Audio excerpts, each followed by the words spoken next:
All right, hey folks, welcome to In the Trenches, a podcast slash talk show that's basically about all things Battalion 1944. I did a few of these episodes during early access, but as the game kind of died off for a bit, so did the show. But now that full release is here, I brought the show back, and we'll try to do it semi-regularly when it makes sense to. If you don't know who I am Dust. I am mostly known as a commentator and desk analyst in CSGO.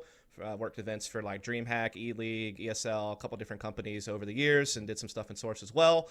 And I do a lot of content, and I've obviously done some stuff for Battalion. And then here in the middle, we have Rebirth coming in, former COD 4 player. Kind of came to it a little bit late though, but has played a good bit of Battalion. He was formerly on the Alabama Cats and the Snowstorm team, which got sponsored by Method. They took top 4 at the first and only so far Battalion major, the Blitzkrieg Masters last year. Now he plays alongside a teammate from that team, tanaKa, over on, I guess you call yourselves Grandpa Gaming for now, whatever the case may be, and definitely kind of putting together a team right now. I know Knaller still plays with you guys, and you're still kind of piecing together the rest of your lineup, I suppose, but you've done well so far in some of the online stuff in full release, looking to obviously prepare for the new leagues coming up. So that's our man in the middle representing Europe, and then representing North America, we got Mr. tanaKa, who's also a former Call of Duty 4 player in North America. He is probably most known because he played for Magic and won Fragadelphia, alongside his current teammate Pride, who they now play together on Sedated, where they play with Wolski and Seth, who came from Vireo Pro, who's like another North American team that qualified for the major. And they have Shane is their 5th right now. They've won 2 out of 4 North American Quick Cups, and they've had a couple of good runs in some of the Blitzkrieg battles, but haven't made the finals of that just yet. Memeing, they are a top 4 team in North America. Some of their teammates in tanaKa will get that reference. Where they're at within the top 4 is very much up for debate, but they certainly are at least in the top 4. It's the kindest way I can put it. So yeah, I got both of you guys here, and basically we're going to talk about the game. There's not much esports to talk about just yet, mostly just kind of like announcements and rumors. So we will definitely touch on that later on the show, but I wanted to start off by just kind of talking about kind of the state of the game, the mechanics, weapons, all that good stuff, and kind of where it's at with full release. And we'll start with movement, because obviously the biggest change that took place for full release was unlimited sprint. That was a pretty big movement mechanic shift.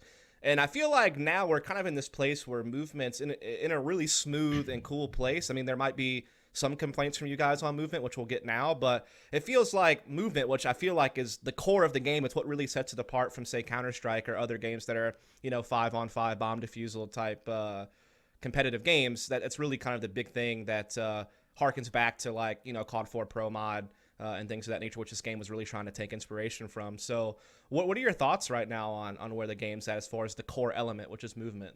Well, I think the only real change that needs to come anytime soon is the networking issues, where sometimes where you'll land while doing, say, a strafe jump or attempting to get on top of a truck or whatever. It feels like sometimes you get stuck in mud or molasses, and as far as that goes, that's really my only complaint. Movement really feels great now that we have a pseudo strafe jumping in. I say pseudo because it'll never be what it was in the Quake engine, obviously, but it's good enough. It's close enough in my opinion, and obviously I'm a scope, so movement is not my forte. Yeah, I'm about to say you sit and spawn for the first 45 seconds, yeah, so you don't really move a lot. The entire round. All right, what about you, Rebirth? How has movement felt for you in this game so far with full release? It's definitely better than what it came from.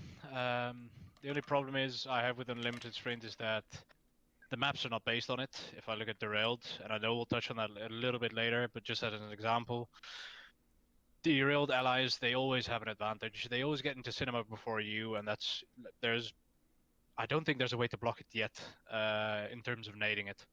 So in terms of fluidity, yes, it is a good feature, but I do think we have to tweak the maps with it. Absolutely. All right. Well, we'll talk about that more as we get to maps, because I definitely was going to bring up Derailed. But yeah, it feels to me like movement's kind of where it needs to be, other than, as tanaKa mentioned, maybe a couple of issues where you feel like you're getting stuck or things like that that can kind of just optimize it, I guess is really the best way to put it. But I feel it's in the best place it's ever been. As far as like all the different alphas and betas that we've played through, I think unlimited sprint's just great because even with the map scaling, if it's an issue, it always felt weird running out of sprint. Like I've never really liked that absolutely. feeling. It just feels sloppy almost in a way. And I know that there's other games that have a mechanic like that where you can run out of sprint, but most of the best games don't. Had it, so. Yeah. Right. but it just feels a lot better without it. I'm not sure why. There's something about it to me just feels more satisfying than It's quicker gameplay. Yeah, that too, which you could say takes away from strategy or helps it. I don't really know. You could go either way with that. Maybe we can talk about strategy a little bit later as we get into maps. But yeah, I think the game overall feels better. I think it finally had like that smooth release it needed. Let's talk about weapons now. Let's move on to weapons. Didn't really have too much to talk about with movement. Obviously, the shotgun was rough in full release. It has been. It was fine. It has been reined in quite a lot. Still 2 coins, but certainly not nearly as versatile as it used to be. How do you guys feel about the shotgun in its current state? Has it been nerfed too much? Is it right where it needs to be? It seems like it's still a pretty good like utility weapon in certain special situations, certain pushes, or gamble angles to hold, which is kind of where I feel like it needs to be. It needs to kind of be like a weapon that's kind of an eco gun, but it has some utility in special spots. Yeah, situational is the right way to put it. How do you guys feel about it right now? Topic. What do you want? Rebirth? What about it? I kind of put the shotgun to rest. Now you brought it up again, so I'm. Is it fine where it is? You don't like it? Blasted across the map. Well, that's gone now, so you should be happy. It's in a good place now. Okay. I'm happy. That's all I needed to hear. Yeah. All right. Okay, Rebirth satisfied. Perfect. Right. tanaKa? I think it needs buffed. No. Wow. No. I'm disconnecting again. I think it's extremely situational right now, which is how it should be, right? I mean, that's how it for was 2 in COD coins. For Yeah, sure. right. For 2 coins, that's how it should be. Otherwise, it's going to be 3 coins, and you're going to look for some extra damage. I think randomization on pellet spread would have been great because if you guys don't know, as soon as you shoot, it goes to the same place each time, which is kind of unusual for something that's supposed to be a scattered gun. But I can also understand their mentality behind that because obviously we want to avoid RNG, right? In comparison to a game, say like CS:GO. However, at the same time, do we really want the trench gun from COD 2? Because that's what it feels like right now. I personally would have been totally happy if the shotgun just didn't exist at all in this game and the SMG was the close range weapon option. I think it provides for better gameplay. I get why people like the shotgun. To me, I hope it turns into something like the CZ and CSGO where once they balance that weapon right, again, it was very situational. You'd use it on ecos to hold close angles and hope for the best. Kind of like the Zeus is used in CSGO even as well sometimes. That's a dangerous example you take there. Well, obviously the CZ took like 2 years to get balanced properly in CSGO. Luckily the shotgun only took a month pretty much, at least when you look at full release. But yeah, I mean, I like where it is right now. I think it's fine. So that's definitely they got that right with weapon balancing on this most recent patch. We'll have to see how it goes in the future. The other big thing that happened in weapon balancing was that the M1 Grand got dropped to 3 coins. The bar got reworked, a new iron sight, a new sound, which somehow tricked all of us into thinking it has a faster fire rate. Like, I swear to God, it shoots faster than it did before, but apparently not. It's just the sound change. Obviously, the new iron sight is very satisfying, but they did bump up the price to 4 coins. So that was like the big change. What do you guys feel about this so far? How have things played out, do you think, with the M1 Grand at 3 coins in the bar, reworked and at 4? Well, it makes sense, doesn't it? I mean, if we compare it to the Axis side, which is the Germans, obviously, normally the defending side, SDG is going to be 4 coins. Shoots a little bit slower. Major weapon in use for any team right now, at least on the North American side. Especially with its, one-tap ability, if you will, and the ability to ultimately control entire roads, bomb sites, whatever it may be. So looking on the allies or the attacker side, it makes sense that we have a weapon that can be used in the same sense, in the same way. It costs the same amount, but shoots slightly quicker to give a slight advantage to attackers, obviously. And I believe Brammer himself even said that the attackers kind of need those weapons to get an advantage, And so with the change up, we're obviously seeing the Grand a lot more in North America, which is a great thing, really. I have no issues with any of it right now. I think it's in a perfect place, really. What about you, Rebirth? What are your thoughts? Even when it costs a little bit more, we saw it a lot. Like we saw it being used a lot in EU. I think it's at a good spot. I do still feel that it feels clunky at times. The M1 Grand. Yeah, but that might just be because I'm not used to the slightly slower fire rate yet. But the bar definitely feels good. I love what they did to the iron sight. Feel we have to give more props to them for fixing it. I hope they can do the same for the Greer and the carbine because they're still unaligned properly. But yeah, if they can do all the iron sights like that, props to them. Yeah, I mean, Absolutely. going back to what tanaKa said about like both guns cost the same amount. I mean, if you come at it from like a CS background, which I'm gonna always just naturally do because that's like my game, and you guys are all gonna balance me out with Call of Duty, so I think it's all good. But I mean, hey, it's a 5-on-5 bomb defusal with an economy system, so it's kind of hard for me not to make comparisons to CS:GO at that point, especially because of the economy system, right? And well, CS's economy system, attacking weapons are cheaper than defensive weapons, even if and typically a little bit stronger. Like the AK is stronger than the M4, and it's cheaper. Whereas now in Battalion they've But gone it's the approach. logical as well. Go on. Like the attacking side needs, if you want a defensive side, can just sit on sites and hold an angle, and they can win the round. As an attacker, you need to take the initiative. You need to have like a slight upper hand in a situation. Yeah. You just need that. Yeah, so that's my point, is that I don't know if it really is that way, because you have an equal cost gun instead of a slightly cheaper gun on the attacking side. So I personally thought the bar at 3 coins was fine. And all they really did was just fix the iron sight. So why the cost adjustment? I mean, I know they did it because they wanted to make the M1 Grand cheaper, and so you kind of had to balance that out by throwing in a 4-coin gun. So they basically just swapped positions, which was basically a way to buff the M1 Grand because everyone wanted to see a buff to the M1. And so rather than changing the mechanics of the gun, which most people were calling for, whether it was like fire rate increase or what have you, they want the option of let's just make it cheaper. That way people can buy a smoke grenade with it. And so that way you get more utility when you use the M1 Grand. But we keep all the mechanics exactly the same. I personally would have loved just to see the M1 Grand get mechanically buffed rather than price buffed and just keep the bar at 3 coins. I think that would have been better, because I do think that allies still need help. I mean, most maps are heavily axis sided. I mean, most halves I've seen are like 9-3 axis or 8-4 axis, and if it's like a really dominant half, maybe you get like a 10-2, which is it's a little bit on the fringe, but it feels like on average it's more 9-3 8-4 type stuff that I've seen. It is a little bit map dependent, obviously. So I don't know. Do allies still need help, in your opinion, in the current scape of things, or do you think it's totally fine as is? In the current meta with the weapons? Yeah. Absolutely not. I don't think so. Especially with the smoke buff, which we can talk about later. Oh obviously. yeah, that is definitely big.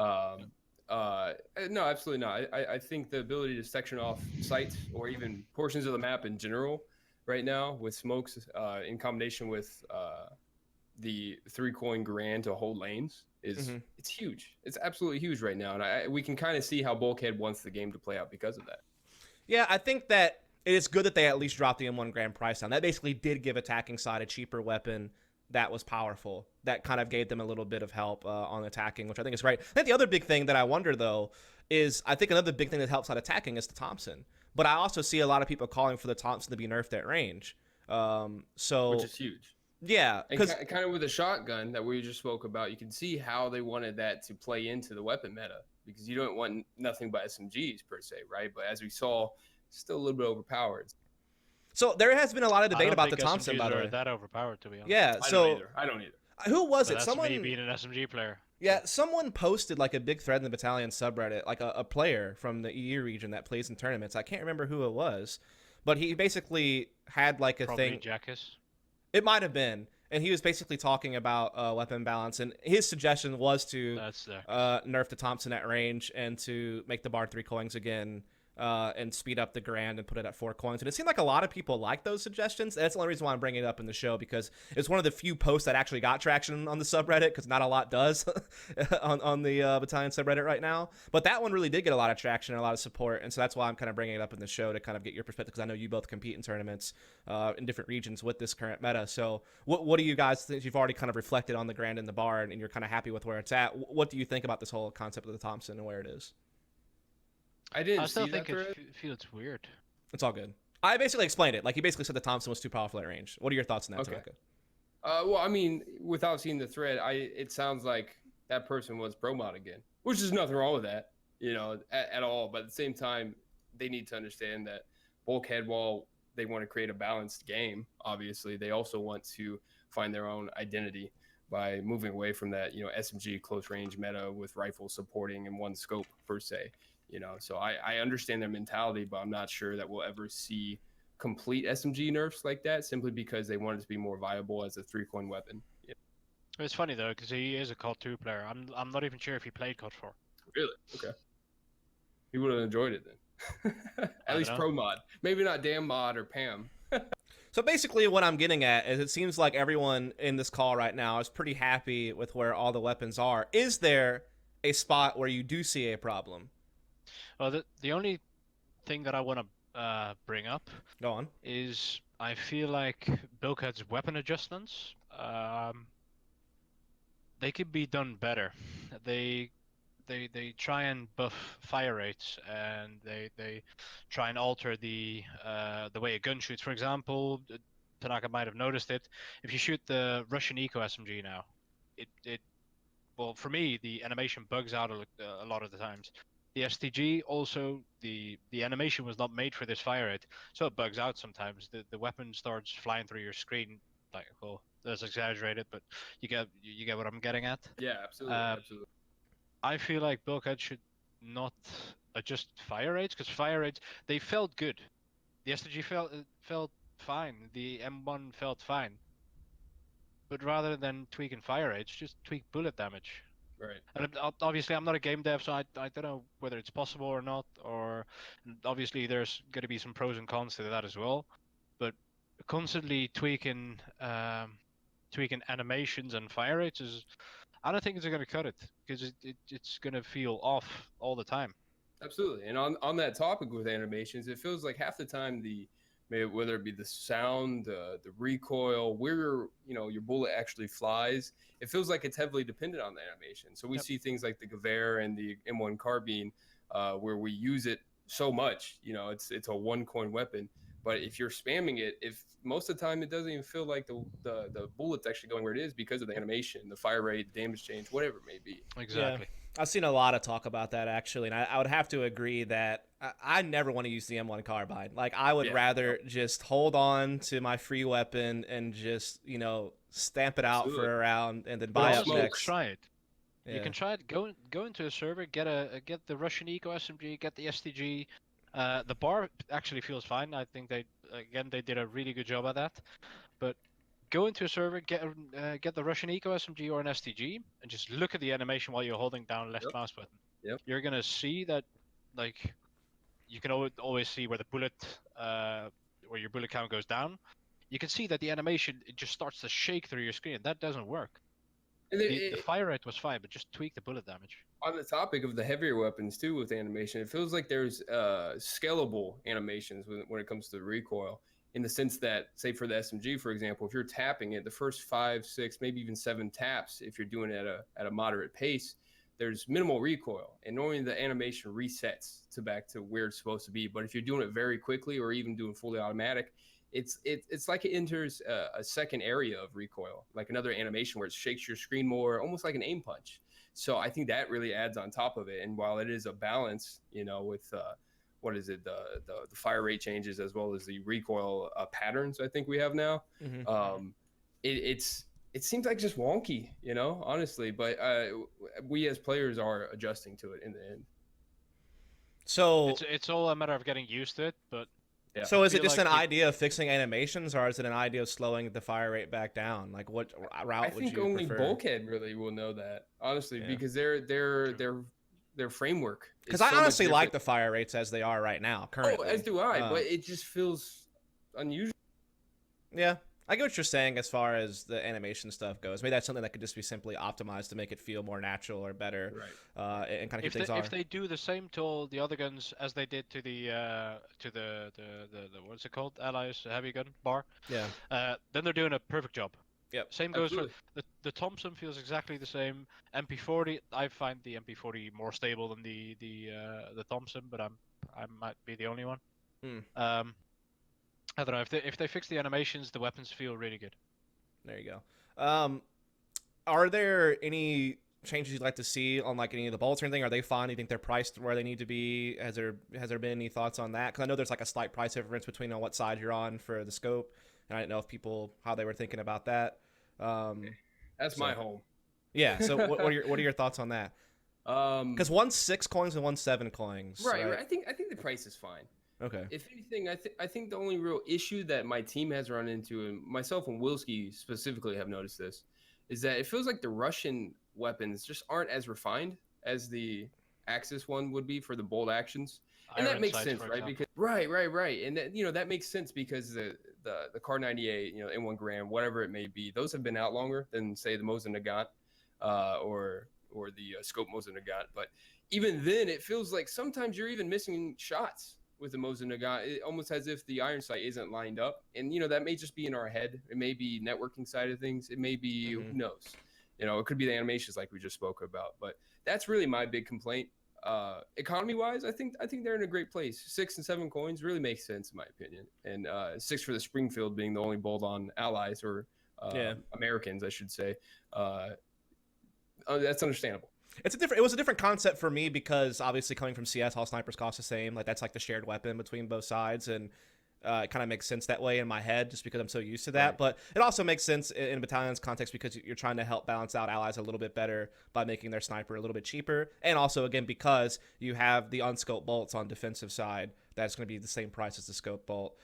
People have brought up the suggestion of should we get an unscoped bolt for allies? Is that something you folks would like to see, an unscoped allied bolt? Love it. That's all I'm going to say. All right. Rebirth, what do you think about that idea? All right. So everyone seems like they're on board. Well, you could just add the gun. Yeah, look at the Russians. What's wrong with the Russians, really? I mean, some people don't like the automatic weapons. Yeah, right. I hate to say slap copy it in there. And paste, but that's, right, it's there, and it works well. It works. Here's my thing. Why do we only have one Russian map? Could they not have made one of the other maps Russian? Development speed? No, I just meant like could they not have just said this map is now Russian instead of, what allies?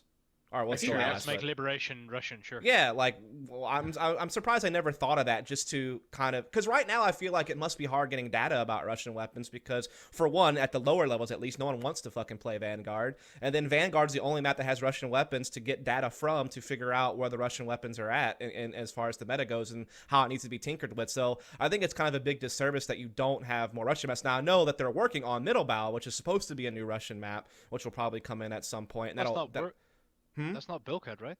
It's not, but apparently they're really into the idea of bringing it into the map pool from all the chatter that I've heard.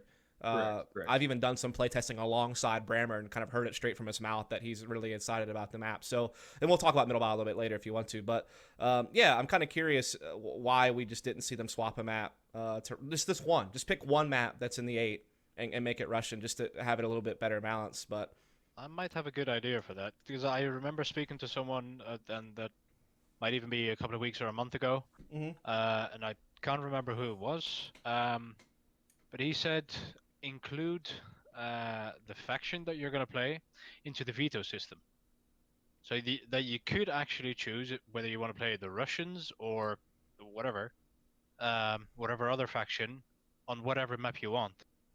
That'd be obviously wonderful. It could make. I have no clue how it will play out.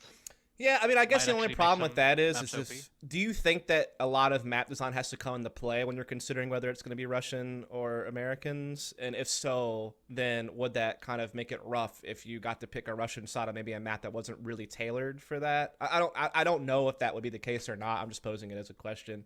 Could be.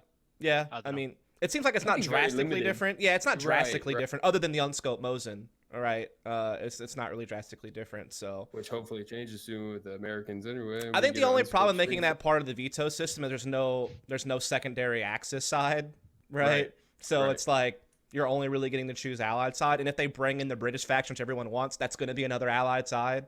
Is there any other talk about weapons you guys want to do? All right, do you think we've hit it all? I know you wanted to bring up smoke grenades, which is kind of a weapon, but we can throw that in here at the end. Go ahead. Yeah. Give us your spiel about smokes, tanaKa. Man, it feels like every time we get a good update, right? Whether it be the scope in time on the weapons, the smokes now, it feels like they're just trying to nerf scopes. It really does, which I understand they're pretty powerful, and they were a mess in early access, which is why I love them. But it is what it is. And in that regard, I think the smokes are in a really great position right now. They kind of tailored the world itself and scaled it properly in early access, but they didn't do that for the smokes. And I think they finally realized that after 1.0. So really, the smoke change should have been back when they scaled the player models with the rest of the world back. I guess we can call that 0.75, like in between their early access release and 1.0. So think it's a great spot, really. You know, even us when we do our executes, whether it be on Vanguard, which is a massive map, or Savoia, or a smaller map like Derailed. Yeah. What do you think about smokes right now, Rebirth? Do you think they're in a good place? Yeah, except for the smoke bug that there is now. What, the 3 shader? No. Well, that's banned Oh. now. But that's already Just- banned, yeah. So what, yeah. what bug are you referring to? I won't go into any specifics, but there's a game-breaking bug where if you stand a little bit off the smoke, like a little bit outside of it, with certain settings, you can just see someone's silhouette. Oh, okay. That is a big one. I do think it's already been sent to bulkhead by some people. I'm not sure how far they are in the process of fixing that, but that is a big one. Sometimes I can just feel when someone is using a certain config, because it can just be done with using certain in-game settings, which are, well, they're easier than name whatever. Yeah, I guess so. They can be done with one click. Yeah. Let's put it You've that way. been you've cautiously danced around this quite well, and I appreciate that. So obviously that's something that needs to be addressed. I wasn't really privy to that, but thank you for bringing it up. Other than that obvious huge bug, which is a really big problem, if you just look at the core of it, do you think it's in a good place right now, though? Yeah. Okay, good. I do. Yeah, and I think it is too, because I'm gonna be honest with you, smokes and early access were absolute fucking dog shit. I fucking hated them, dude, because they were so fucking inconsistent. They would just wave around, and sometimes you could see through it, and sometimes you couldn't, depending on where Right. you're standing. And there were certain spots where if you tried to smoke it, a smoke just wouldn't do it. Like if you're attacking long A on Manor V2, you try to smoke off maze. Yeah, good fucking luck. Like they're just gonna look over that smoke super easily. Now there's a little bit better blockage on that. We actually had to execute in that regard where we had to do a smoke in maze and one on top of maze just to cover maze. You know, and then so as soon as bad. that smoke change came out, we had just done that strat, and we're like, well, shit, we don't have to do that anymore. All right, we got. Yeah, so yeah, I'm glad the utility's in a good place right now. I'm Right. also glad that they kind of made nades a little bit better in the sense that you have to be a little bit closer to it to actually die to it. So Absolutely. it's not as much of a nuclear warhead as it used to be. Like you actually have to be a little bit more accurate to be able to get the frag out of it. So I think that's in a good place too. Now I'll talk about maps. This is probably a spot where we'll spend a little bit more time in. Obviously you have the core 4, which is the maps that probably get the most played. That's Liberation, Derailed, Coastal, Manor V2. The only maps I've really heard complaints about are Derailed, which we're going to talk about a good bit, I think. And then Liberation, people don't like to play it because it's like the Dust 2 of Battalion, where it just seems like it gets played every fucking game. So I think people just get annoyed by the fact they have to play it so much. And there's maybe a couple of map design issues that people don't like on the map. I think we'll start with Derailed, or actually, but we'll stay Derailed because that's the one we'll talk about the most. Do any of you have any massive issues with like Liberation, Coastal, or Manor? Not with those, no. With those, Well, Outstanding. so those Besides- three, besides some minor tweaks, maybe you're pretty fine with. Right. I know some I people don't know didn't like why- the Liberation half wall at the B site. I know some people were kind of Yeah, I iffy think about. the barrel should have stayed there, but I know why they didn't. Please. But I know why they did it because the gun's so huge. But I think the barrel should have definitely stayed there. That was a major, aim battle that they kind of. Well, there's also now a major aim battle over the half wall between like Graveyard and people coming from Not the as arch. much though. Yeah, Not as much. I guess It's Axes do kind one-dimensional. of shy away from that fight. Right. It's one dimensional. It's easily nadeable. And on top of that, at barrels, you had three different peaks if you include a jump peak. So in comparison to. Yeah. So other than that, though, we're pretty good on those 3 maps. So let's talk about Derailed, because this is the one that, of the core 4 maps, with the ones that come from early access, very little changes to them. Yeah, I'm kind of curious because I remember in early access the way it played out is like either Axis pre-nated mid, which means they got cinema control and they slowed down Axis to B, and that was a big problem. But the other issue is that allies could nade B site, hold Axis back, and get control of cinema, and there was basically like this rock paper scissors of like whose nades were better depending on who would get cinema control, and then ultimately who would have a huge advantage on attacking the B bomb site. Now that was attempted to be fixed by myself, Hero, and Lex when we designed that tunnel that got you in the courtyard on the allied side without having the cross middle, so you could kind of cross middle a different way, avoiding nades but still getting across a little bit fast, especially if you smoke. But it seems like that hasn't really alleviated things very much, and Just so another set nade. huh? It's just another set. nade now. Yeah. Yeah. Right. So what is your biggest issues with the map, and what are your proposed solutions? And we'll start with Rebirth. What do you think? I think I might be one of the few people that say that. I think Derailed was in a good position. when we didn't have unlimited sprint. Derailed was played out pretty fine. Sometimes it might have been a little bit random, but at least you can if you invest thoughtfully, then you can deny the allies on certain points, and it was the same the other way around. But now there's no way to deny the allies towards cinema because Even it's with simply set not nades doable. over mid? It's not doable. How, If you why have a not? front spawn as allies, you can literally just run in a straight line. You won't get naded. Oh, You you get tagged, beat the maybe. nade. You beat Yeah, the maybe nade, you'll get a basically. tag. Okay. So is The it not amount as of simple times as that I just? Is it not as simple as just making the allied spawn backwards more? Could do. Or will that fix it? Do it.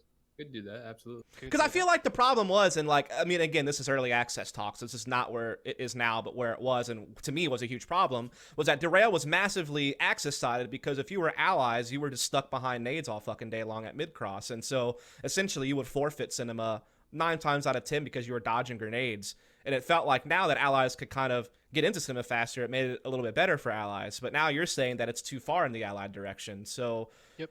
I mean, most games I've seen on Derailed if you have cinema, you win Derailed. Yeah. Correct. But I feel like I still see a lot of access-sided Derailed games happen. But again, that could be various levels of competition. It's going to vary team to team and comfort and all that good Right. stuff. So, And that's what I was going to say. yeah. So, do you feel it really has gone the opposite direction where it's too allied-sided now on B side of the map? Okay. Yep. So, If resetting you're the kinda spawn could lucky with fix that. spawns, if like as But- I said, if you're in cinema before the access is, But here's my thing: if you did that, You know- let's say you drop allied spawn back, so that way they can't just full sprint past the mid nades and like maybe get tagged and get cinema control so early. Does it not go back the other direction again, where it becomes way too heavily access sided? Do you not just? Is there not a way to find a perfect balance there? What do you think? No, because if you invest, for example, if you invest 2 or 3 people towards cinema, if you really want to play cinema control heavy, then let's say you only have cinema, Axis can still hold the angles to deny you the B site, but you need strats. You need set smokes and set nades to actually clear the site and get control over the site. And for Axis, there is a lot of possibilities to anti-nade the bomb, for example. So it kind of goes both ways. Yeah, but isn't there whenever- not an issue where, like, in your scenario, even if you commit that many people towards cinema control as allies, if you get naded too hard, then access to take control of cinema, then you can't do anything. So is that not a problem? Well, you can easily nade B site as allies to Axis. So Right. then both sides have the Been possibility to deny each other a certain part of the map. Like the most important part of the map, let's put it that way. So basically, your big issue is just unlimited sprint, made allies get to cinema way too fast, and so now it's way harder as access to deny it, and then that causes a lot of balance issues. That's kind of where you're at. No, my issue is not the unlimited sprint. My issue is that Derailed was not made For unlimited for sprint. unlimited Right. sprint. So it needs to be either rescaled or something needs to happen. Then I don't know. I'm not a map creator, and I have no knowledge of it. But it feels like that is the issue. Right. tanaKa, do you want to pitch in on whether you agree, disagree, what you think? Oh, no, I absolutely agree. I think Derailed is a perfect example of a map that's suffering due to the growth of the game, right? So the game's evolving. Derailed hasn't. It is obviously a map that was designed in very early access. And unlike Liberation, Coastal, Manor House, the other 3, it has not been able to adapt. And whether it be with the unlimited sprint changes or whatnot, the one thing I do know is that as the IGL have sedated, all we do is lurk, control mid, and control cinema, and we control the axis on Allied side. So I 100% agree. It needs to evolve in some way, some shape, some form, whether that be pushing back the Allies a little bit, whether it be changing the fact that cinema control doesn't control the entirety of the B-bomb site, or something else. Verticality for Axis. Right. Something, right? Allies, if they control cinema, they have the entire verticality over B site, as an example. I wonder this though, like all the things you're saying about how allies can control cinema and all that stuff, is that not balanced out by the fact you can basically hold A with one Axis member? Like, so you can kind of overstack B pretty safely on Axis, I feel like. I mean, you saw this week or yesterday, right? We didn't lose a single round on Germans, right? So that really comes down to the team, obviously, in the long run.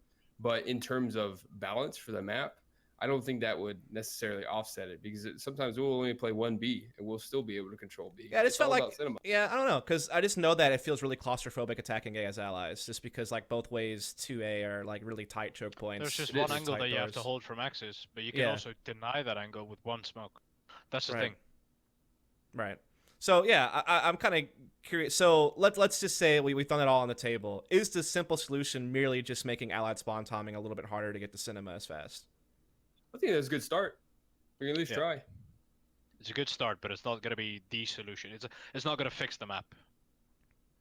And so what else do you think needs to be changed? Like, is there anything? I mean, I know you're saying that you could simply like rescale it because of unlimited sprint, and that would maybe solve some issues. But is there any like major construction issues, so to speak, that you think causes big problems on the map? Yeah, I do think, and I think I'm not sure. I mentioned that in the podcast that we did a while back, is the verticality issue with Battalion. Everything is very linear and focused on one level, and we kind of fixed that by a lot of people proning now because obviously you're pre-aiming at the ground, you're pre-aiming at someone's toes. That's why a lot of the aim punch headshots happen, but that is a different topic. I think if we have more verticality and we start to see that way more, just look at Vanguard or Docs, for example. I think if you, for example, just give Axis verticality on Derailed, just give them some form of verticality on the B side, and you fix the whole cinema wins you the map issue. So like heaven at B is not enough. Like they need to have some other high ground opportunities. Is what you're kind of getting at? Yep. Like a second Because floor heaven of is still ticket. cinema. Okay. Yeah. Like a window There you you go. could peek from above ticket or something like that. Or the train, That simple. or the train that hangs above the B side. Make something out of that. I don't know. I get what you're saying. Okay. Again, that- I'm not a map creator, but that would be. I think that'll change the whole dynamic of the map. Gotcha.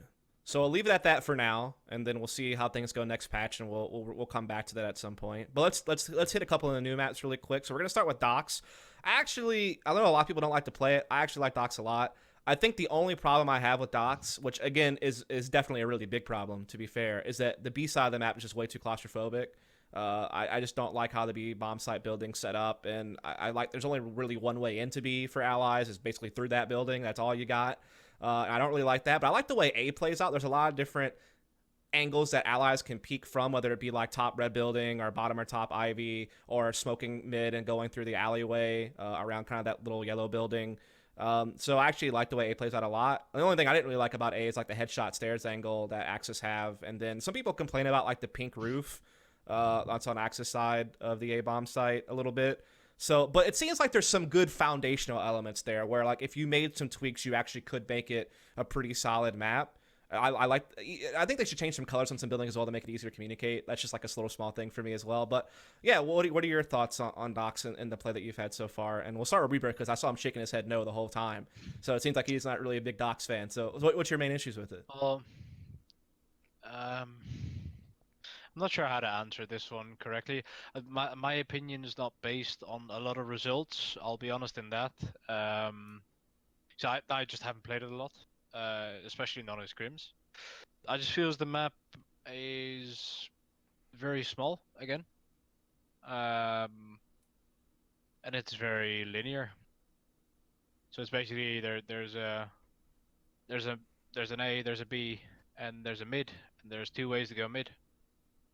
And that's it. And you have a couple of roofs, but I don't know. I think the map design is. I don't know. I just don't like it. Or Like you want more maybe layers to it? It's not complex enough for you? Is that what you're getting at? Or I don't know what I want. Again, feel my you. opinion on Docs is based on not a lot of results. So tanaKa gotcha. might be answering this question better. That's fair enough.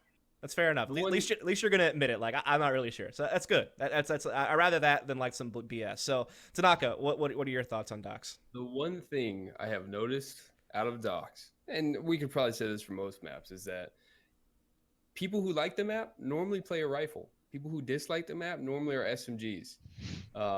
So that's the one thing I can say. So because I love it, most of my teammates love Docs, but they hated it at first until I had to set down, straight out defaults, executes, and different crossfire zone maps and things like that. So most players that are gonna be casual or slightly competitive, you know, they're gonna focus their time on solo queuing, duo queuing, whatever it may be, and face it.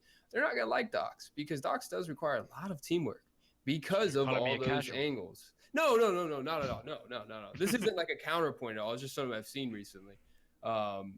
And I've noticed that most of the casuals, not you Rebirth, have Good. been against Vanguard and against Docs and maps that are crazy chaotic. And while both of those can be refined, it's not necessarily a bad thing.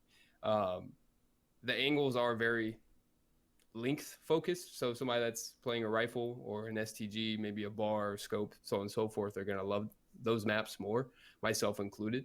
But I do think that there is some balance issues with, like how you said, the one choke point going into B. Oh, that's the a way nightmare. the way we've alleviated that is by more smokes in mid, cutting off mid, and running through the B truck through the little arch right there, and I guess alt mid to open up B in that way and going into the yellow building. Yeah. So I mean, there are alternatives to it, but they're extremely team focused, and that's what I kind of mean is that like the players that don't really strat the game per se and haven't played it very often are going to look at Docs and say, this is chaos, you know? Yeah. So I would have to admit, I was very vocal about hating Vanguard. I'd pay to remove the map from the game completely. Damn. But I started to actually appreciate the map and its design because now that we've kind of put in some basic setups, etc. The map is playable to a better extent than, for example, Derailed. There's way more room for strats. There's room to rotate.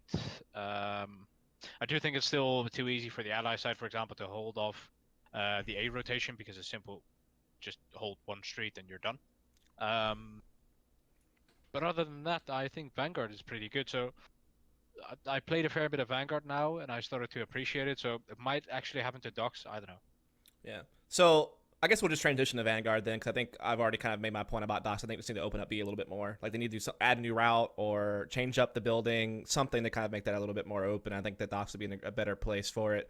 But getting into Vanguard, I actually like Vanguard because I like the way that the middle building and the broken building play out together. Like there's a lot of cool SMG play that takes place in close range battles along that area. I think that's really nice. A lot of long scoping angles as well. I think my main issues with Vanguard are I feel like one of the bomb sites needs to be open. Like I don't like two closed bomb sites on a map. Like I think one open, one closed is a lot better. So I think they should open up A a little bit. I think B's fine. It's upper nuke. Like that's like the best way I can describe it. It's so similar to upper bomb site nuke in CS that it really feels like there's some ties there. So I wish they'd open up the A bomb site a bit more. To have a little bit more play there. And dude, I mean, you guys might disagree with me. I think you probably will. I hate Long B.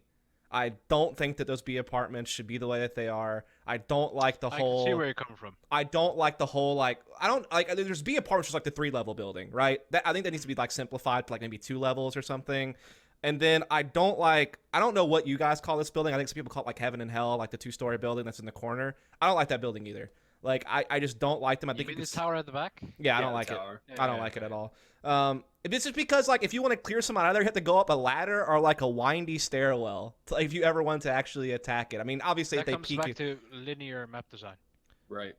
Well, it's not even linear. That's actually verticality, but it's just a weird one. Yeah, but I mean in terms of too you much. have one way Yeah, to exactly. go there. So, well, the thing is, you can either go like one version of Long B is just running up the courtyard alongside the border region of the apartments and going through that little like open way that takes you to like the side of B, or you can go through the B apartments, or there's a whole nother fucking Long B tunnel even further back. It's Right, like why? right. Why is there There's a so truck in much? it, by the way. Like there's gonna be aim battles back there. I just don't get it, man. It just I feel like this is something that happens sometimes in map design where you just overcomplicate it and add way too much stuff, and it's just like, man, like I like so much that's a of good point. Vanguard. I love the setting. I love the mid building. I love the B bomb site itself. The B courtyard's great. Everything's great, but there's just way too much going on at Long B. It's too chaotic. Yeah, and A is just But not open enough. That's where I'm at on the map. It's a good point that you brought up. It's I didn't think about it that way yet, but sometimes it feels like they do overcomplicate things.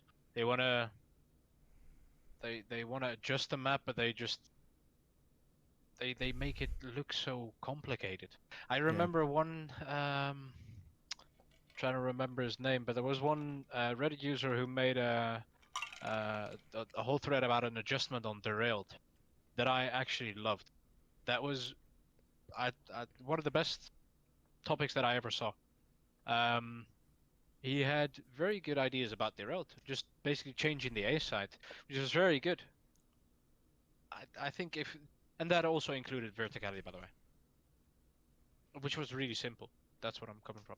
Yeah, I get what you're saying. On the topic of the bomb sites, so on A and B for Vanguard, I'd like to bring up the fact that it is quite open. It's not open wall-wise, right? But there are skylights. There's front windows on A that we use for set nades and set smokes all the time, and we haven't really used because Vanguard hasn't really been played in rotation very much for tournaments or blitzkrieg battles.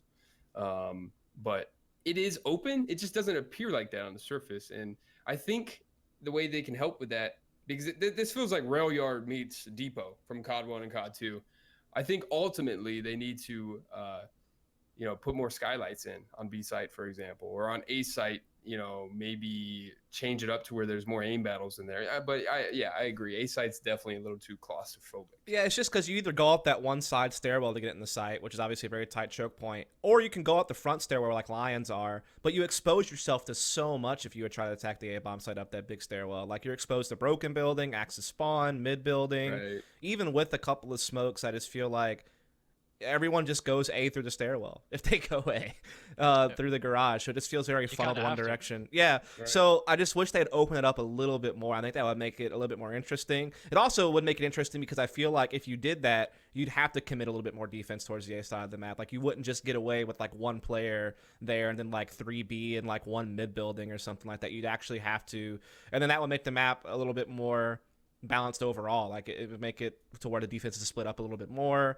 give more options to allies. I think it would make it a lot more fun. But then you kind of make that a little bit better by simplifying B, which means you have less surface area to cover as an Axis member on the B side of the map. So it's a little bit of give and take that goes on that I think makes the map overall better. So that's where I'm at with Vanguard. I think similar to Docs, it has some great foundational elements to build from. Again, I like the theme, I like the colors, I like where the core lanes are. I just wish that they would simplify some things, open some things up at A. I think we have a good map there. Now, Savoia, on the other hand, speaking of maps that are huge and overcomplicated and have way too much shit going on, this is the epitome of that. Fantasy set is fine. It's fine. Let's move on.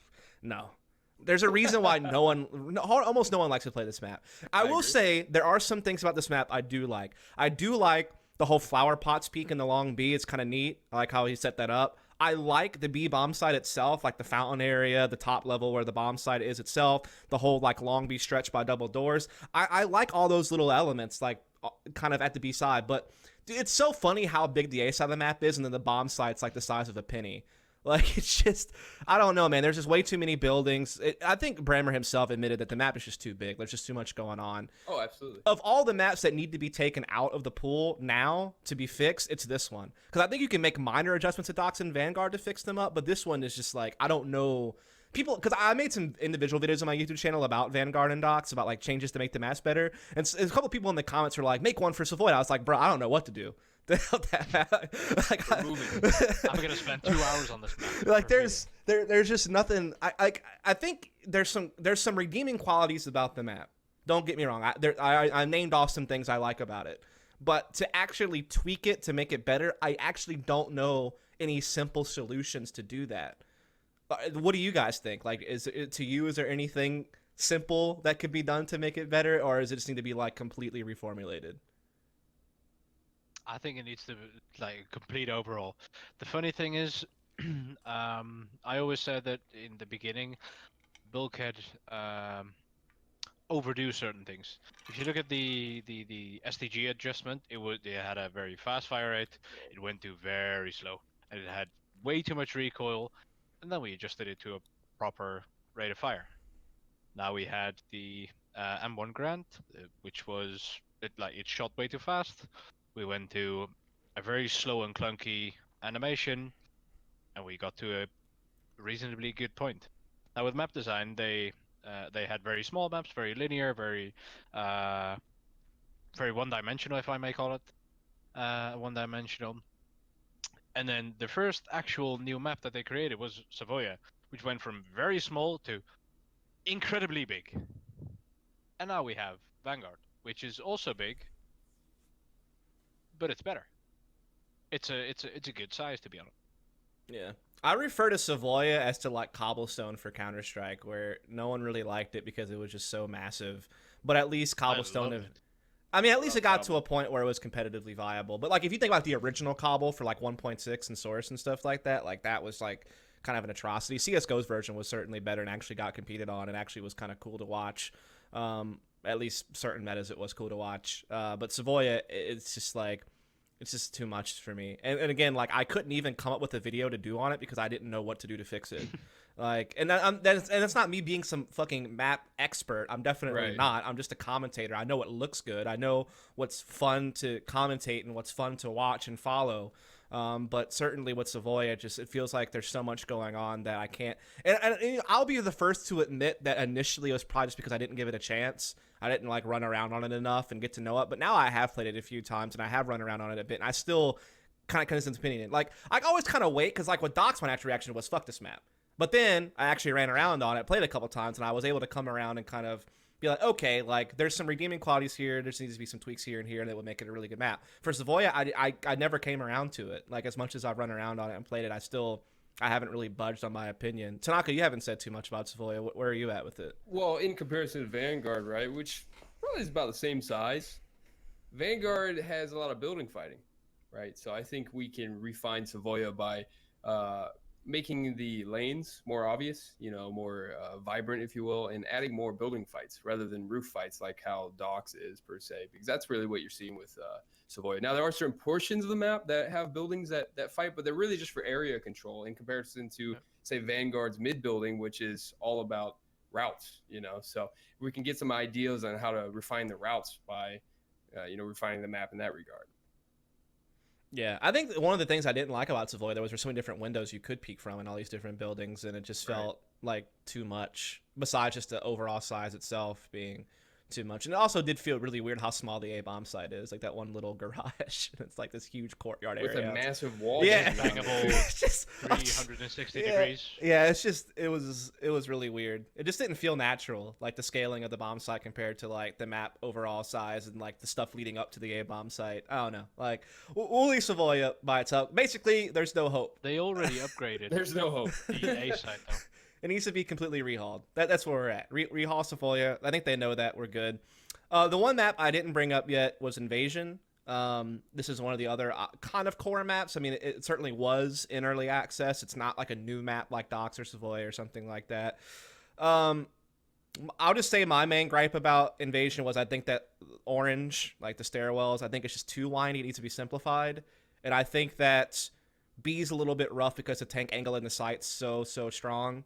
And it's a really claustrophobic to get out and be into the fences and actually start attacking the barn or attacking the bomb site itself. I think that could be solved by having an additional long B route. This is like the one time I would add something to the map rather than take something away. Like an additional long B route that kind of maybe goes from spawn to the opposite side of the barn and into the B long street. Might be like an additional route that could provide for some scope battles and give you another option to hit B besides just going through that tight choke point in front of the barn. Or just eliminating the tank angle somehow inside the B bomb site. I'm not really sure. Open that up a little bit. Have you seen Bremer's stream lately? I haven't. I know he's been working on it though, so I'm curious about that. I haven't seen it. So what's come from that? But I haven't seen a lot of it, to be honest. Okay. I just saw a couple of minor, well, not minor tweaks actually.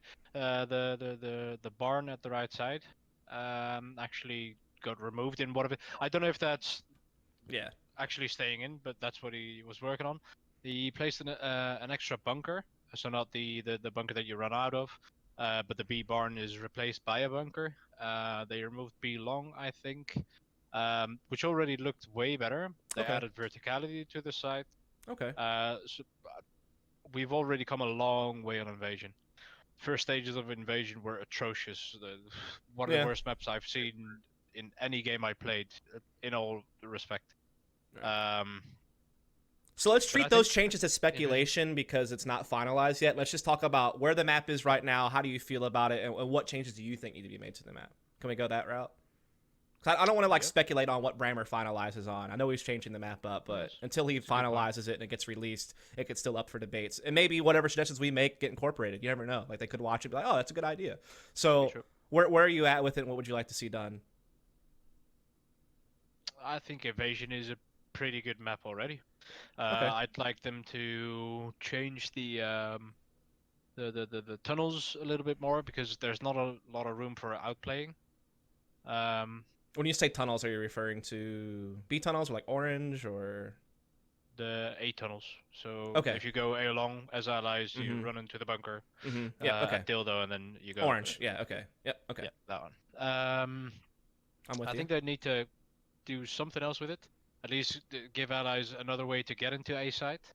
Because it's still just 2 ways. It's pretty much just push coast or push a tight choke point in orange and probably die. Yep. So yeah. So again, it's very linear in my opinion. But the overall adjustments that we made on Invasion are pretty good. Yeah, I definitely think it's like other maps. It has some good core elements that I like a lot. I just want to see some tweaks. Like I think I'm with you on the whole tunnels thing. I think it needs to be tweaked, and I just think B needs to be opened up a little bit more. What about you, tanaKa? What are your thoughts on B it? site has so many damn angles. Like honestly, looking at it from an IGL point of view, we can talk about how many smokes it takes to take a site, right?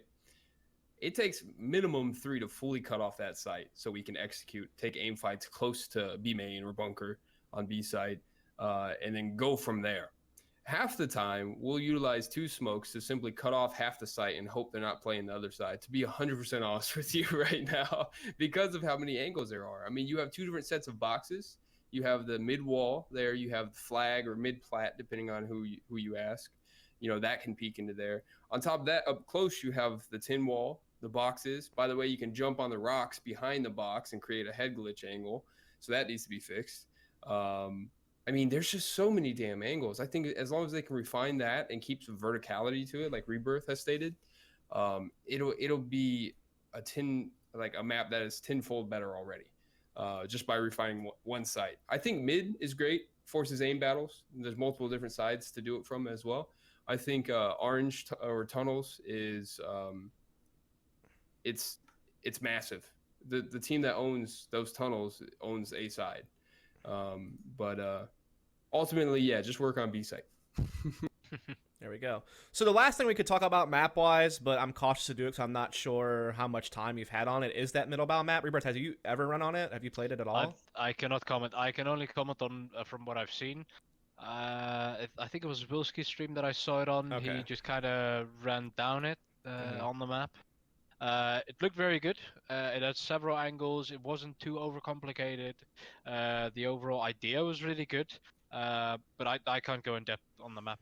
If that's the case, I kind of want to shelf this until next episode when we actually maybe have like a more finalized version of the map and maybe it's actually in the map pool. And Maybe tanaKa's played it. I don't know. I know tanaKa's played it a couple of times and I have as well, but I didn't want to like turn it into a conversation where like you weren't involved at all. So like, I love it. For what it's worth. I love to hear your ideas. I mean, essentially, it's Inferno. Like, I mean, 100%. It's 100% Inferno from Counter-Strike. There's a That's not banana bad. on the left-hand side. There's a mid with left and right side mid. There's a B apartments type situation. Like even the B bomb site's kind of similarly placed, like the main side itself. And there's a pit next to B. It's like, Yep. I think the only thing I didn't like about Mittelbau so far, and I don't even know if I've played the latest version. Maybe he's tweaked it since because I did give Abraxas some suggestions. There's tons, by the way. Yeah, so There's tons of tweaks. I just remember there was like more routes than needed for Axis to control banana at one point. Like it wasn't just the one-to-one battle like it is at CS top bottom banana. They actually had like a side hallway to get like in the middle of banana for Axis. I thought was a little bit odd. That needed to be maybe just be removed to make the banana fight a little bit better. Other than that though, I think it had some great foundational elements. It was in a great place. I think that it's certainly as is already better than Savoia, which isn't hard to do. And so I think that it could easily come in for like Savoia or something like that. And that way Savoia could get reworked and be where it needs to be viable. And then you have a replacement for it. Actually, though, my like overall thing about maps really fast, this isn't even on a specific map, is that the map pool is not numbered correctly. We don't need 8 maps in a pool. You need 7. Like you need, for banning purposes, like for pick ban to work out properly, you need an odd number of maps, whether it be 9, which I think is way too many maps to be responsible for as its competitive team. To have to know 9 maps and then be able to pick ban from that, I think is too much. I think CS is perfect with 7, and I think that you could do the same thing for Battalion, and simply, if you have more than 7 maps, great, you rotate them out after each major. That way you keep things fresh. You have, you have 7 maps, maybe you swap out 2 or 3 and bring in 2 or 3 new maps, and you just keep the rotation going. That way it's fresh. Every off season you change, and then every new season maybe there's like a new 7 map pool. And so I think that you should have more than 7 maps, surely, so you can rotate. But I think keep it at 7 as far as like what's in the current competitive map pool, rather than 8. 8's odd. I don't get it, and then I think 9's too much. So yeah, that's kind of where I'm at. I don't know what you folks think. I think Mittelbau would be a great replacement map. Sure. 100%. I mean, it is Inferno, like you said, right? And there's tons of changes going on. Abraxas is in multiple streams every day, mine included, asking for feedback. Yep. Implementing it. I mean, shoot, even the lighting got changed since that show match happened. And we have another show match coming up this Sunday. I think I'm casting that, actually. Are you playing in that? Yeah, absolutely. Okay, yeah. And, just little things like that. That really is, we're avoiding issues like how we have with Savoia right now, right? Because it's in real-time development. And, obviously it's a community developer in comparison to Bulkhead. That makes sense, right? But at the same time, it also gives us another Russian map, like you were talking about. So I really do think that's the answer, and that's why we on Sedated are so invested in helping him to turn it into a great I'm definitely map. gonna check it out. Absolutely. Yeah, definitely talk to So I'm ready to do Abraxas. I'm this. sure he would be more than happy to fire up a server for you to run around on and give feedback and stuff like that. He's been super open to it. And like I said, need a new Russian map because we only have one so far, so getting another one in would be great. Having more maps to choose from for a proper rotation is also great. And so, yeah, actually, I think Mittelbau is starting out great. It's obviously not finalized yet, but it seems like it's already got a pretty good foundation, and we're kind of going from there. So let's move away from maps now, and we're going to get to like kind of our final topics of the show before we cut it. And comp issues. I want to kind of fly through some of these. For one, I know you folks say we need pausing. I think it's just kind of a no-brainer. I don't think we even really need to discuss that too heavily. We just need pausing. Need to be able to pause the game. And we need it fast. There you go. Not only just for comp mode where you can call a timeout to let a player reconnect, but also for actual matches and stuff. I don't know if we eventually want to come to a point where we have like rules where you have tactical timeouts. I think that's actually something that CS implemented quite well. Although If you can implement pauses, you can implement pauses per timeouts. team. Yeah, exactly. Right. So I think that is just something that we need. Seems like kind of a simple feature. There's not a whole lot that we can discuss on that. I think it's something we need. So there we go. Please. And I know, tanaKa, you were talking about something you wanted to bring up, which is kind of some of the interp issues. Yes.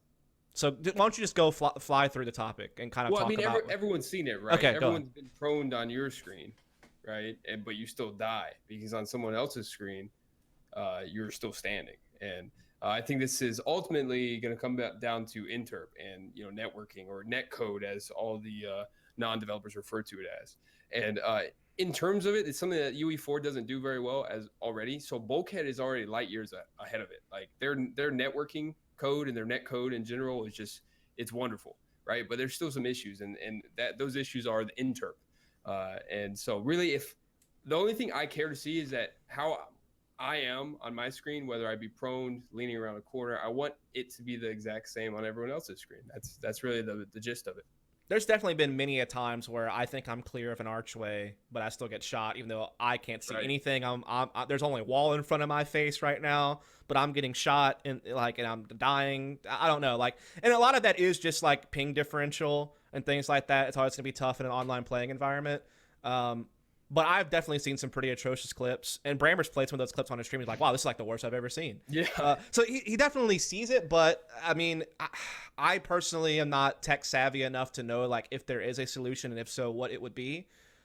In an online environment with big, massive ping differences. It'd be great if I could play on a North American server with less than 80 ping, by the way, and I live in North America. So I feel like pings are really fucking high in North America. They are. And for honestly, almost the everyone. gameplay is completely different on land. The game is near perfect on land because that interp issue it really doesn't exist, at least from my experience at Fred.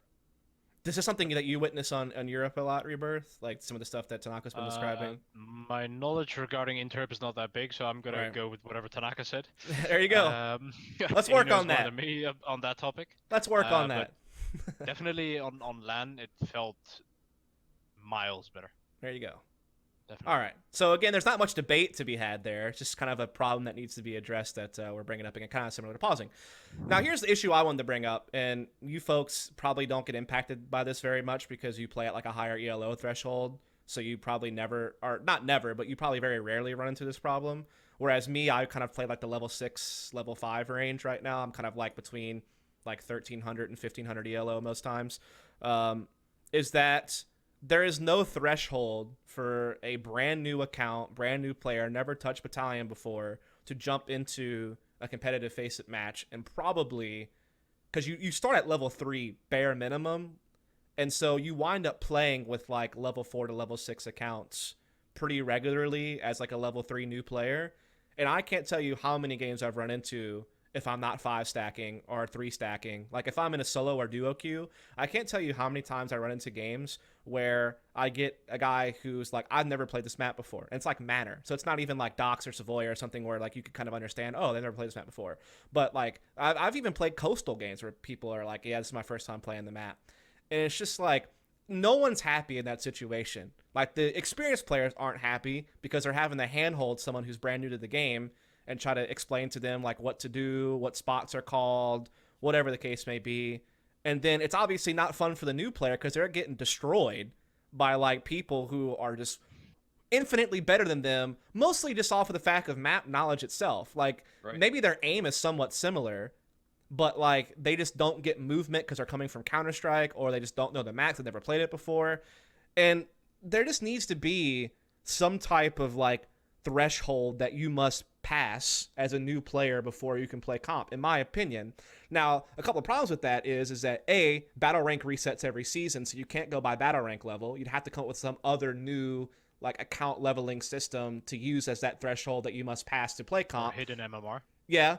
Or you need to make like casual better, because right now as a casual player, if I don't jump straight into comp and get owned, my only option is to basically play like kind of a wonky arcade system, and you don't even really learn the maps in that arcade system very well. Now, casual Wartide probably is the right way to go to do that, which they are testing right now in the limited play mode that is available as we're recording this, and it may become permanent, or it may shuffle out. I'm not really sure.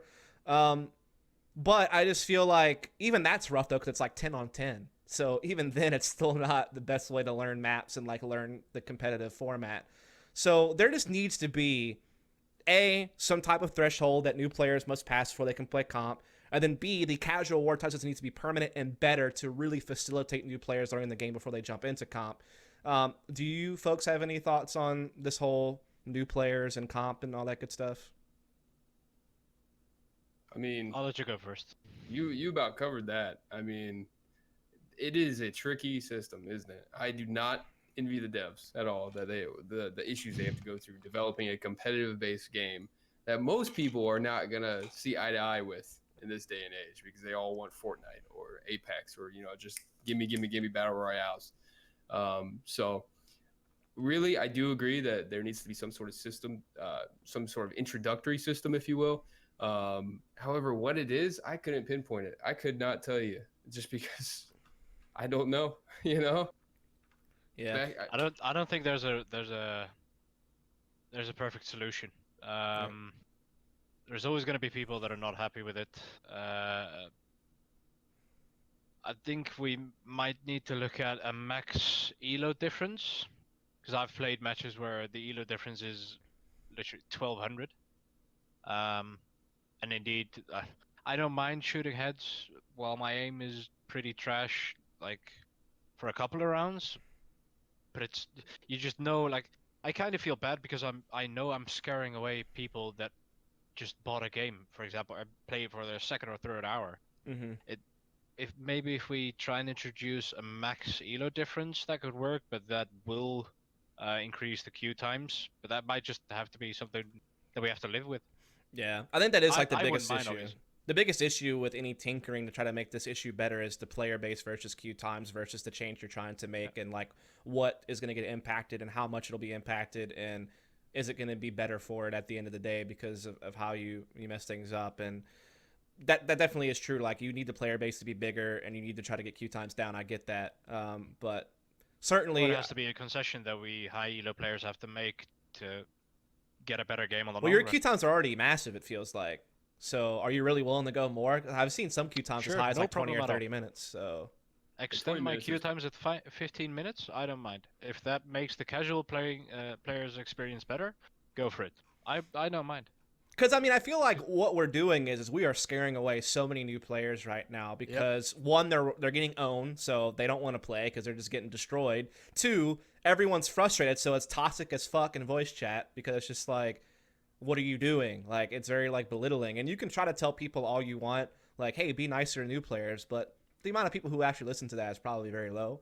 Right. And so we need a better casual playing experience, which has been the problem forever for this game, is that the casual gaming experience, well, first of all, early access didn't even work, period. Couldn't play casual.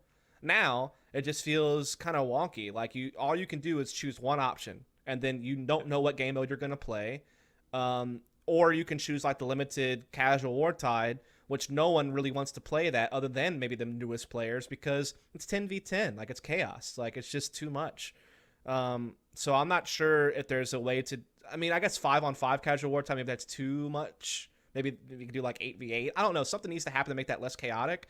And I feel like casual games just need to be more accessible. So if I want to play TDM, I shouldn't have to go through like 5 different menus to get to it. Just give me a TDM button. Whether that's an official Battalion server, whether that throws me into a random TDM community server, whatever the case may be, just make it more accessible. This is CSGO's problem too, by the way. Like, you have to go through a server browser to get to Surf or Zombie Mod or whatever. Like, what if there was just like a quicker way to get to the game modes you want to play?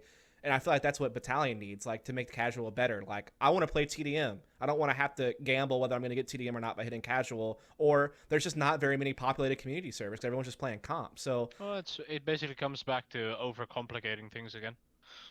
yeah. You can simplify that menu by having a button for every game mode. Yeah. That splits your player base up more, though, so I don't know if that would hurt them with the player base as it is. Like, the number, like, if you're splitting them up too much, then maybe you don't get populated servers for each individual game mode, so that's obviously another big thing you have to consider. It would also tell you what game modes are popular and what not, so you can swap out the unpopular ones for new ones. Yeah, the fact that Rifles Only has gone sucks because a lot of people like that game mode, and it kind of got replaced by Casual Wartime. We need both, you know? So, yeah, hopefully just the casual gaming experience could be something that really gets addressed because otherwise we're just going to keep leaking players, and then the player base is never going to get to where it needs to be. I think we're already kind of starting to see that problem.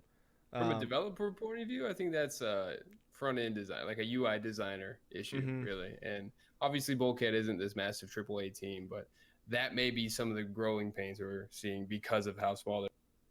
Yeah. Then, go on, Rebirth.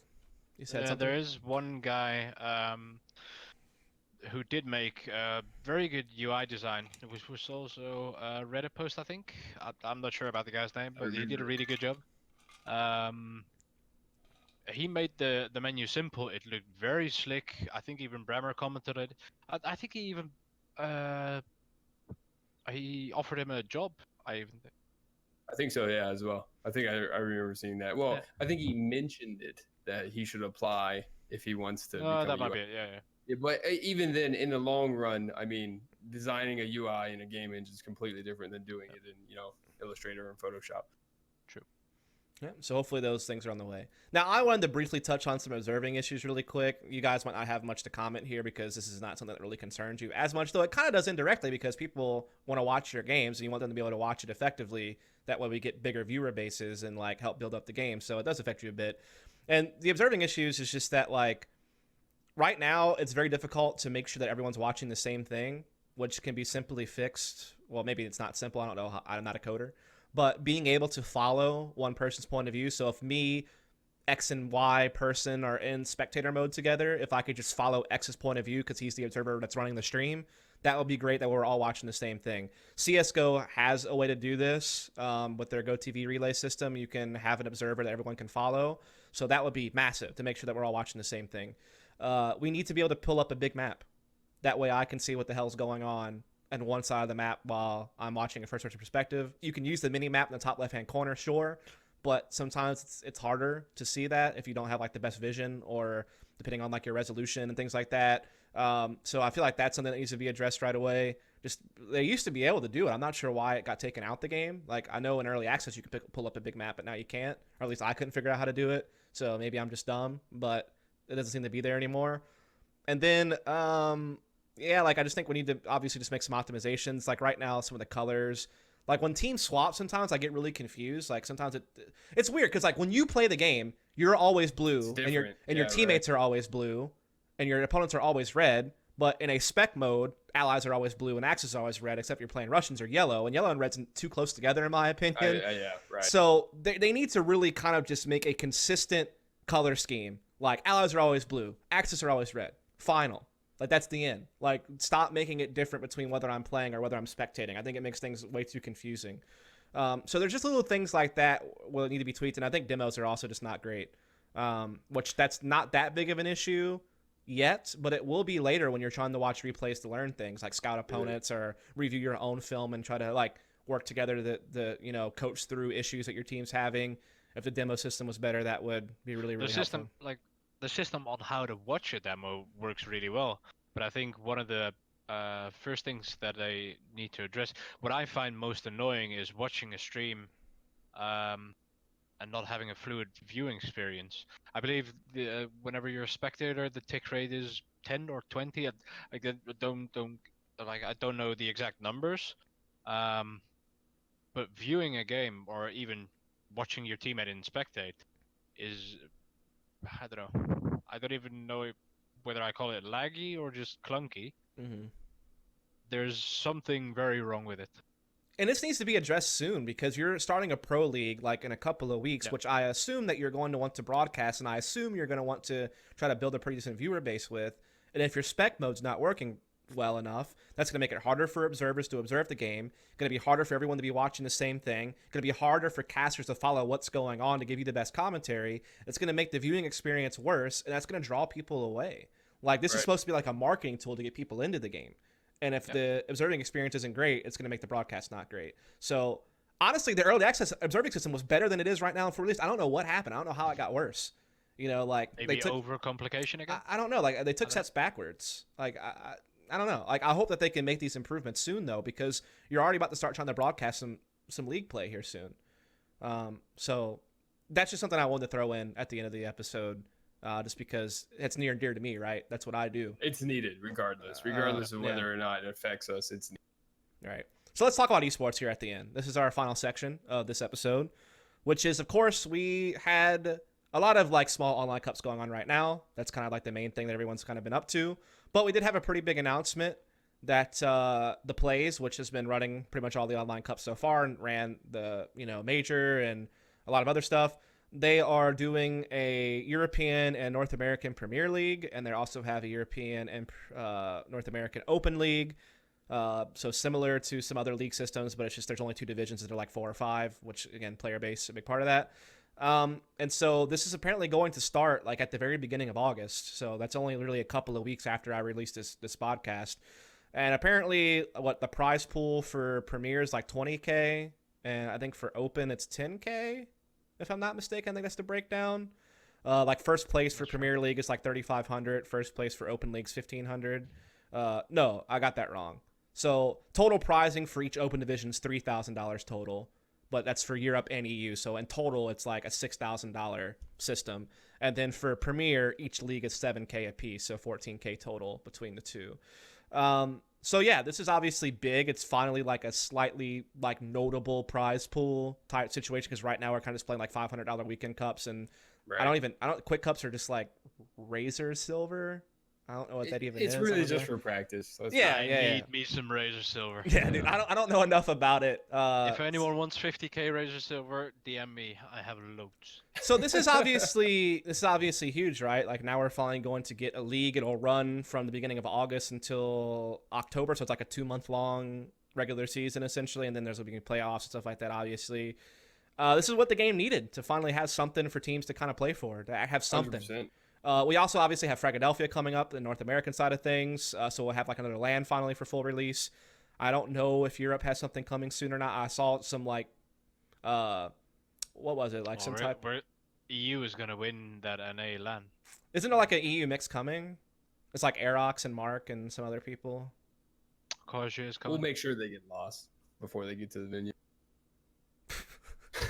Slapped. So, but I heard that there was like a survey going out for interest in some European lands or something like that, but there's nothing been announced. There has also been the rumor that there's supposed to be a 6-figure prize pool major next year.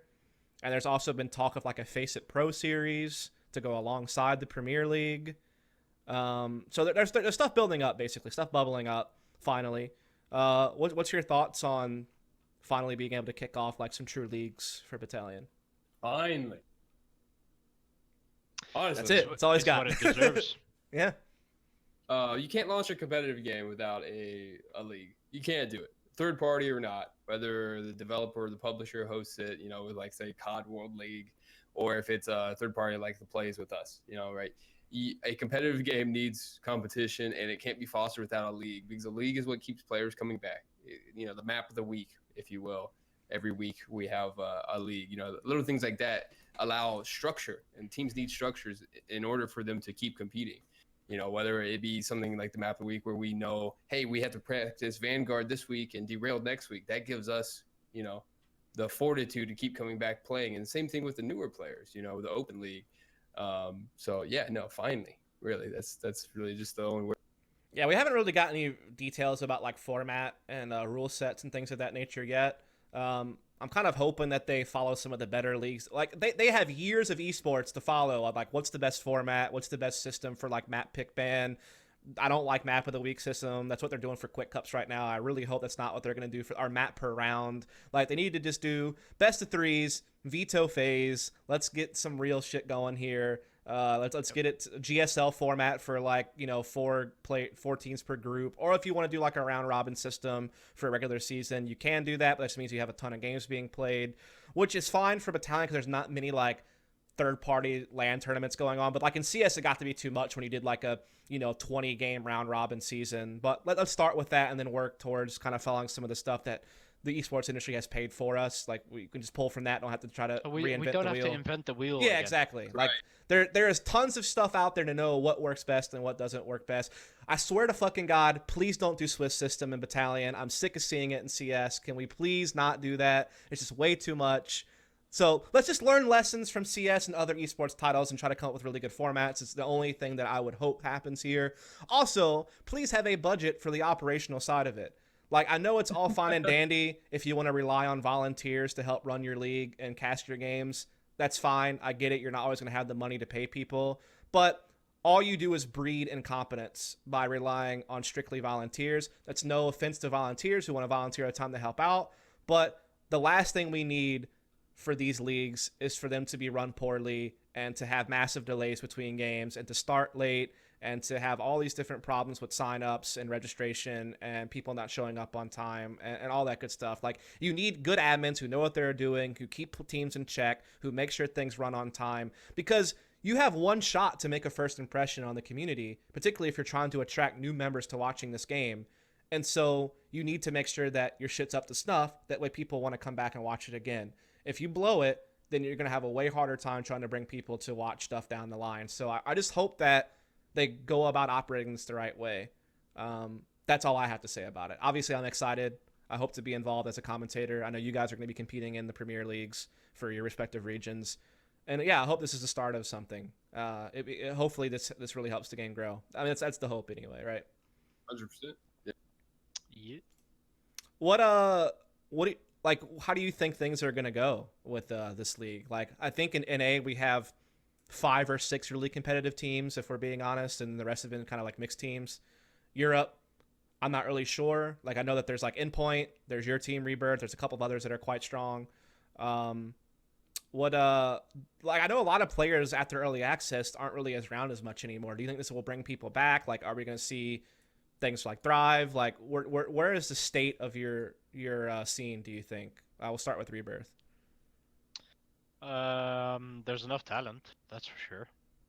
There's very good individually skilled players. We can see teams forming like No Kids, who are individually skilled. I think, yeah, I don't know really, because we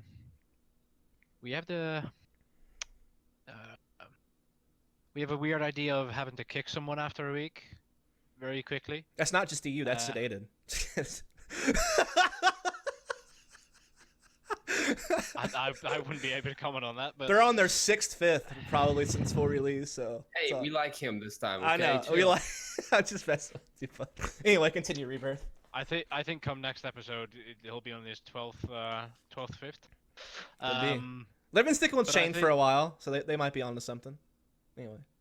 We just I don't know. I think a league will also solve that issue because you're not gonna swap someone out in the middle of a league, especially if you pay for that league or an organization pays for that league. There will be rules regarding that issue. Also, you commit when you're with when you play with a team, when you play with a solid 5 lineup, you commit to that league. You commit to a LAN. You don't swap out a player just mid-season. Yeah. Correct. I think that issue will solve itself by time. Yeah. tanaKa, what's the state of what do you think the state of NA is, and how these things are going to help? With Fragadelphia on the horizon helps. as well, we're already seeing tier 3, tier 2 orgs even kind of peeking in, to Battalion, maybe dipping their foot into the water, trying to see how they want to fill out the systems. And the money is really what's going to determine that. Even contacts with tier 1 orgs are talking. They want Battalion to blow up. There's individuals out there in North America, like Hex, for example, that just love Battalion. But yeah, we're waiting for the systems to be in place. So in regards to that, this 20K league, which 20K isn't massive, but it's a wonderful start, and the structure that it's going to provide in general is really a great starting point. I mean, in North America, we're already seeing teams form out of nowhere with random individuals, for lack of better wording, that I've never heard of, seen, or anything like that, and they're coming from all these other multitude of games. So and this is all just from a league announcement, not even the league play, not even the marketing, like you said, Dust, from streaming, pro leagues and things like that. So this is what we need. This is it. This is step 1.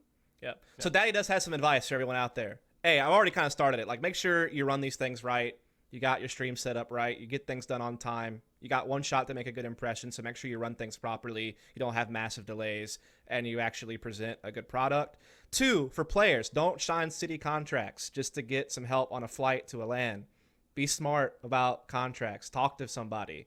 Like, make sure you're not signing a $1 million buyout clause on like a 5-year-long contract with like a $200 a month salary. Let's be really smart here about how you handle organizations and all that good stuff. And that's just kind of really the big things there. I just feel like we need to make sure that, we go about this the right way. Like, we actually operate things where they need to be, and that production's where it needs to be. And hopefully they can get observing where it needs to be and all that good stuff. And prize money is definitely great. Definitely attracts people. But having an actual stable system in place, actually well-run events, well-broadcasted events also goes a long way. And the other thing we really need, I feel like that we're missing right now, is we need better coverage of esports events in Battalion. That so was my next point. all you people out there who are trying to make your own Battalion website, don't. Come together. We need one good website. We need one good HLTV-like website. Combine all your resources and knowledge together into one powerful site, and we don't need 3 Battalion websites. We need one good one. And for the love of God, we need people to help update that Liquipedia for Battalion 1944. Make sure that if you want to volunteer your time and really have an impact on the scene, besides being an admin for a tournament, that's how. You know how hard it is to look up tournament results right now if you want to be a knowledgeable commentator and actually be able to bring things into the broadcast? Hard. Really hard. You want to know how I know? Because I tried for this show. I was trying to look up Rebirth's tournament results, and guess how fucking hard that was? Really hard. So basically, it was pretty well run during early access, to be fair. It was pretty regularly updated and pretty accurate. But since full release, it's been kind of just a wasteland. So I had to go through old Discord messages to find tournament brackets to look up results. It's a nightmare. So you could have just DM'd me. That's true. But my point is this is where we need to start seeing coverage really get good. I know there's a couple of websites out there, a couple of people trying to do it, but yeah, let's get one good website. Let's combine resources. Let's not fracture into a bunch of different websites with stupid rivalries with each other, and let's get the Liquipedia going in a really good fashion. And I think that will help out loads as well. So that's kind of where I'm at. That's kind of the things I want to leave. Is there any final thoughts from you two on the esports side of things before we close out this episode? I can't think of it. No, just bring the competition. Let's go. Everyone's good at CS, right? We need stable, like a stable amount of matches each week, so we can have a stable amount of broadcasted matches each week. We need incentive to play for, which is there via the leagues. Lands will be there. Now we just need tier 1 orgs. There you go. So, is there anything that we haven't discussed, period, in the show that is burning in your chest right now that you really want to get out? Or do you think we've pretty much nailed everything we need to talk about in this episode? That might be one thing. Go on. I think we have to, and I think I've already posted something about that on Twitter. I think we have to stop giving the devs the constant slack that we do. We as a community tend to constantly be picky or be negative on Twitter. If we start to actually be more positive about the game, it might actually inspire more people to try out the game again and let them see for themselves. Yes, they might have a worse experience that they could have now in arcade or in unranked Wartide, but you can take them by the hand as well. You don't have to flame them. You can take them by the hand and actually teach them about the game. We need to be more positive all around, and I tend to be a victim of this as well. Yep. I tend to get toxic at times. Whoever doesn't. But if we all just be a little bit more positive about the game, we can actually make it go a long way. There's nothing wrong with critique, but be constructive and present it the right Yes. way. Don't present it as an angry old man. Not to like toot my own horn, but do what I did. Like, if you really feel like you have a great suggestion, make a thoughtful post on Reddit that the devs will certainly see. Make a good, strong case for why you feel the way that you do, and make sure you have like evidence and like make sure you know what you want, and then go from there. Make a video, perhaps explain something. If you have a problem with something, recreate that problem, that way they know what it is, and then propose solutions, whatever. Like, there's nothing wrong with criticism. It's just making sure you go about it the right way, which I think is kind of echoing what Rebirth said. tanaKa, do you have any burning things that you haven't said yet that you feel that you need to cover here? Like I said, coming from the software engineer, software developer world, I hope they get an easy anti-cheat team, a dedicated one, or an alternative, whether it be third party or otherwise. I mean, we could look at it, ESEA's anti-cheat, where they know what you had for breakfast, which is great. But at the same time, in order to have a thriving online world, we also need that sense of security that third-party anti-cheats provide, that, and even first-party may provide, that easy anti-cheat isn't currently doing for most players, unfortunately. So that being aside, I just hope these newer players stop focusing on numbers so much. Everyone seems to think that if there's not 1 million players or they're not massive numbers in a game, they can't play it. If you have fun with it, who cares if there's 1 or 5 million players, man? Just play it and have fun, all right? Just shut up and play, you know? You only need 4 teammates and 5 opponents.